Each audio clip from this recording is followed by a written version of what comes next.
Gandang hapon mga lods, andito nga pala tayo ngayon sa punduan ng Hagonoy. Kasi nga may biyahe tayo ng Alimasag eh. Pipick upin natin yung Alimasag na ibibiyahe natin yun. Dito po kasi nila binabagsak at niluluto yung mga Alimasag dito sa punduan na ito. Yung lumang punduhan. Ayan po yung ilog ng Hagonoy. So ayan na nga po mga lods. Pinakarga ko na nga po sa aking mga tauhan yung mga Alimasag na ating ibibiyahe papuntang Malabon. Ayan po. Bali mga hilaw po pala yung ibibiyahe natin ngayon. Gawa nung kakaunti pa kanilang naluto eh. So ayan po yung mga boxes ng mga iniladong alimasag na kinakarga nila ngayon. Nadadali natin sa Malabon. Bali 28 boxes nga po pala yung ating ibibiyahe ngayon. Ayan nga po yung mga aking kargador at kinakarga na nila sa ating sasakyan dito sa punduhan ng Hagonoy. Yan po kasi bagsakan ng mga alimasag eh. Napakasarap po ng alimasag, lalo na po't banli. Tapos may kape, sausawan ni luya at saka suka. Sarap lang yan. Yan nga po yung ibibiyahe natin sa Malabon. Yan nga po pala yung mga alimasag na kanilang nailadon eh. Yan po yung punduan. Yan po nasa mga cooler na asul na yun. Yung mga talapia naman po yan. Yung aroy. Bali ibang biyahero naman po yung nagkakarga niyan. So yan nga po yung aking mga kargado rin. At hinahakot na nila. Bali yan po yung ilog ng Hagonoy. Ayan po, papakita ko sa inyo. Ayan po yung ilog ng Hagonoy. Tingnan nyo naman kung gaano kalinis yung ilog ng Hagonoy. Wala kayong makikitang gagataw-gataw. Ayan po. Kaya marami pa pong isdang nahuhuli rin, tsaka hipon eh. Ayan nga po yung mga inilado nilang alimasag. Ayan. Kita nyo naman po. Ayan na nga po.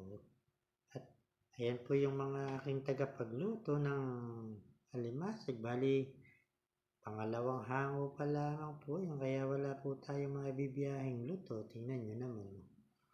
Ayan pa lang yung naluluto nila yan. Kaya yung hilaw pa lang po yung ating ibibiyahe ngayon. Ayan, ibubuhos nga po nila yung hinango nilang alimasag na niluto. At umuusok-usok pa. Bagal magluto ng aking mga kusinero. Mga masisante kayo niyan eh.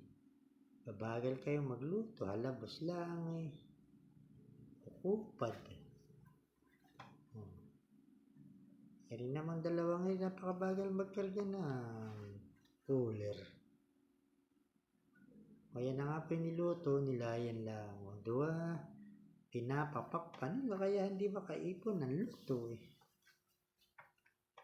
Kaya kakaunti naluluto, pinapapakata, nagawang pulutan. Guri pag walang bantay pa na yung inuman. Ayan. Ayun nga po pala yung lutuan nila, hindi po lutuan ng lugaw yan. Ayan po yung lutuan ng alimasag. Ayan. Hindi naman kung gano'ng kalalaki. Lutuan ng alimasag. Ayan. Pag siguro sa lugaw mo ginamit yan isang taon na hindi pa ubos. Ayan nga po't may nakita ko na nagmumotor din sa ilog ng Hagonoy. Ayan. May dumadaan pa palang bangka rin. Pahapon may naman nagmumotor pa eh.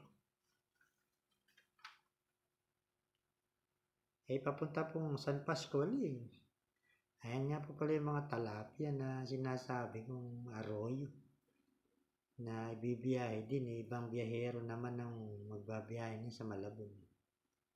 So ayan na nga po tayo. Paalis na tayo ng Hagonoy. Ayan. Pagbiyahe na po tayo. Ayan na. Tapos na nga naikarga. Ayan na nga po. Bumibiyahe na tayo. Sana maaga tayong makarating doon sa Malabon. So, yan na nga po mga kalods. May naidlip lang. Kaya dito na pala agad tayo sa Malabon na yun. Dito na pala agad tayo. Ayan. Naantay ko na nga lang pa yung aking mga kargador din sa Malabon na siyang magdidiskarga. Ayan na nga po pala. Sasakay na yun sa 10-wheeler kariton. Ayan po. Niniwala ba kayo nakakasya din yung 28 na boxes sa 10-wheeler na karitonayan? Ayan na nga po. Umpisahan na nila ang diskargahin ng aking mga kargador. Ayan. Nakarga na po sa 10-wheeler na kariton. Ayan. Bagal naman mag-diskarga na rin mga kargador. Kita niyo naman po kung gaano kahirap yung aking trabaho pag ako'y nagbabiyahe ng alimasag. Kaya po medyo hindi rin tayo tumataba sa hirap ng trabaho natin. Puyat hirap eh. Kita niyo naman. Hirap. Hirap silang panoorin pag i-diskarga. Sige manong, ipatong mo na. Ipatong at nang mayari na tayo at makauwi na. Ayan na nga po at pinagpatong-patong na nila yung mga alimasag na ating binyahe. Bali, babagsak na nga lang po pala yan sa mga lamesa rin sa Malabon. Sila na po bahala mamigay rin. Ayan. Kaya rin po niyan, tayo uuwi na. Dahil laki, pagod na po kahahawak ng camera.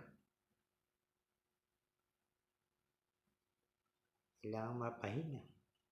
Bukas bibiyahe na ulit bukas makapagbiyahe na ng luto.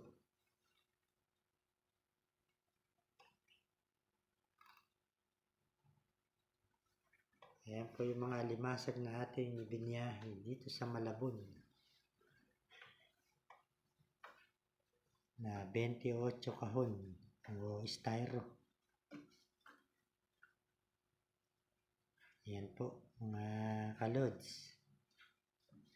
Baka gusto nyo mag-order ng alimasag na banliin, sabihin nyo lang at pagtitira ko kayo. Ayan, 4 kilo po yung labanan din, 4 kilo. Ayan na nga po, tapos na nilang diskargahin yung ating alimasag na binyahe. Makakauwi na rin tayo ng Hagonoy.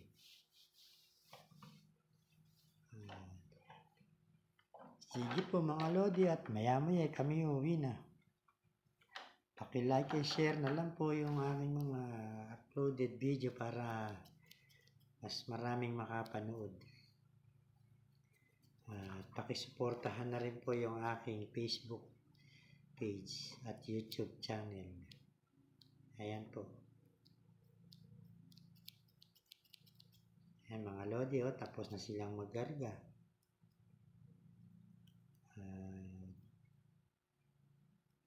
Hintayin na lang natin silang makaalis at tayo uwi na.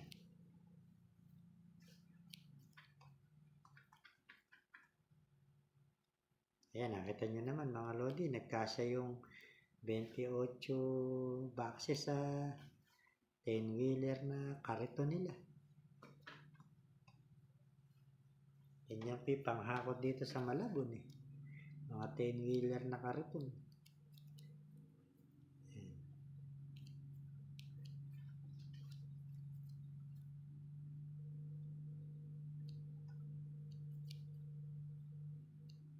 Ayan mga lods, kita nyo naman paano yung diskarte nila pagkakarga. So ayan na nga po at uwi na tayo mga lods. Uwi na nga po tayo.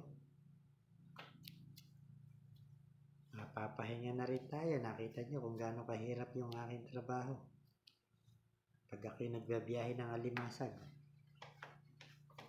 Ayan. Pauwi na po tayo niyan mga lods. Sige po. At ako'y matutulog muna sa biyahe nang makabawi-bawi sa hirap na aking nakamtan sa aking pagbabiyahe. Gandang gabi po. God bless you all. Salamat po sa panonood. Bye-bye.